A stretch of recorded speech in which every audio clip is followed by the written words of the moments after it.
Mi pregunta era, ¿cómo se comparan los relatos cristianos de la resurrección con los de otras religiones, como el zoroastrismo o el dios egipcio Horus? ¿Y cómo crees que eso afecta, si lo hace, a las afirmaciones cristianas sobre Jesús y cómo todo eso sucedió?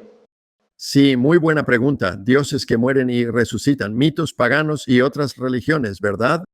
Entonces, hoy en día, entre los estudiosos críticos, hay un consenso universal de que los cristianos no tomaron prestado de ellos. En 2001, un erudito sueco de alto nivel llamado T.N.D. Menninger escribió una monografía, El enigma de la resurrección. Y allí dice que el consenso universal de los estudiosos es que los cristianos no tomaron prestado de las antiguas religiones del cercano Oriente y mitos paganos. Pero continúa diciendo que hay al menos 3 y tal vez hasta 5 que son anteriores al cristianismo, donde hay dioses que mueren y se levantan en estas religiones de antiguo cercano Oriente. Creo que es un erudito muy cuidadoso. Argumenta bien, pero no encuentro que algunos de los suyos sean convincentes. Creo que hay algunos ejemplos de dioses o héroes que mueren y resucitan en los mitos paganos anteriores al cristianismo, pero hay una serie de razones para rechazarlos. La historicidad de ellos, por un lado, pero aún más importante para pensar que los cristianos no tomaron prestado de ellos. Permítame darles 3 razones. En primer lugar, piensen en quiénes fueron los primeros cristianos. Eran judíos piadosos que estaban comprometidos incluso con las minucias de la ley judía. Debatían sobre muchas cosas. Vemos esto en las cartas de Pablo y en el libro de los Hechos. Debatían sobre si los cristianos podían comer carne que había sido sacrificada a los ídolos. Debatían sobre si los cristianos judíos podían comer en la misma habitación que los cristianos gentiles. Debatieron si los varones cristianos gentiles debían circuncidarse. Debatían sobre si los cristianos judíos necesitaban mantener los ritos de purificación del templo. Por lo tanto, cuando se va a debatir sobre las minucias de la ley judía hasta este punto, ¿realmente esperamos que estos mismos judíos piadosos se dediquen a tomar prestados al por mayor mitos paganos para formar la base de los suyos? De ninguna manera.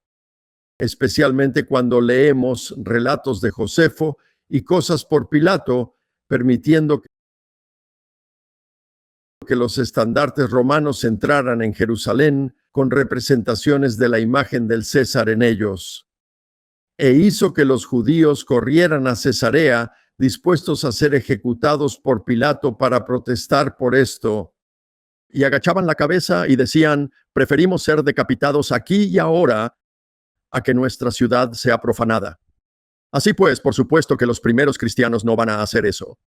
En segundo lugar, puedes encontrar detalles paralelos en casi cualquier cosa.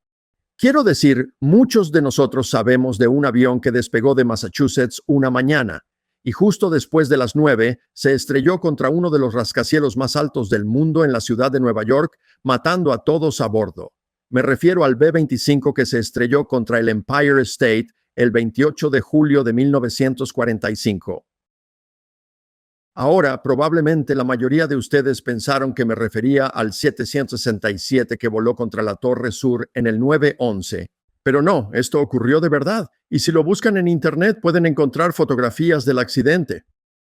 Despegó del mismo estado, voló hacia un rascacielos en la misma ciudad, los mismos pisos, en la misma hora del día. Es una coincidencia, no tiene ninguna relación. Y así podría dar tantos ejemplos de esto. Y hasta podría hacer que sonara bien después de 1000 años. Quiero decir, después de todo, mira el simbolismo detrás de ello. El B-25 realmente voló hacia el Empire State, pero el 9/11 no.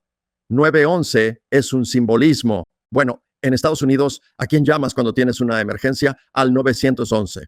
¿Cuál era la emergencia? Bueno, este país está sufriendo la mayor recesión económica de su historia hasta ese momento.